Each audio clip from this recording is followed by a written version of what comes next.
திருவண்ணாமலை மாவட்டம் சானானந்தல் கிராமத்தைச் சேர்ந்த 26 வயதான சின்ராசு என்ற வாலிபர் அதே கிராமத்தைச் சேர்ந்த 21 வயதான இளம்பெண்ணை காதலித்ததாக தெரிகிறது. இருவரும் ஒன்றாக பழகி வந்த நிலையில் இளம்பெண் கர்ப்பமாகியுள்ளார். திருமணம் என்று வந்தபோது காதலித்த பெண் குள்ளமாக இருப்பதாக கூறி அவரை திருமணம் செய்து கொள்ள இளைஞர் மறுப்பு தெரிவித்ததாக கூறப்படுகிறது.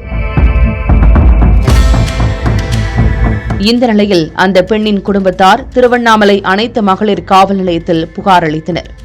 இதையடுத்து இரு தரப்பு வீட்டாரையும் காவல் நிலையத்திற்கு அழைத்த காவல்துறையினர் அவர்களிடம் விசாரணை நடத்தினர். பேச்சுவார்த்தையின் போது இரு வீட்டாரும் திருமணத்திற்கு ஒத்து வந்த நிலையில் மாப்பிள்ளை சின்ராசு மட்டும் திருமணம் செய்து கொள்ள முரண்டு பிடித்ததாக தெரிகிறது.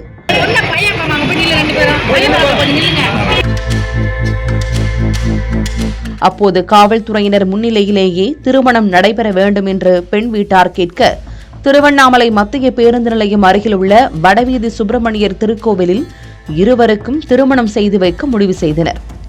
காவல்துறையினரோடு சென்றும் கோவிலில் அனுமதி மறுக்கப்பட்டதால் பெரியார் சிலை அருகில் உள்ள கங்கையம்மன் கோவில் விநாயகர் சன்னதி முன்பாக திருமணம் நடைபெற்றது. இரு வீட்டார் முன்னிலையில் நடைபெற்ற இந்த திருமணத்தில் தாலி கட்டியவுடன் அங்கிருந்து புறப்பட்டுச் சென்றார் மாப்பிள்ளை.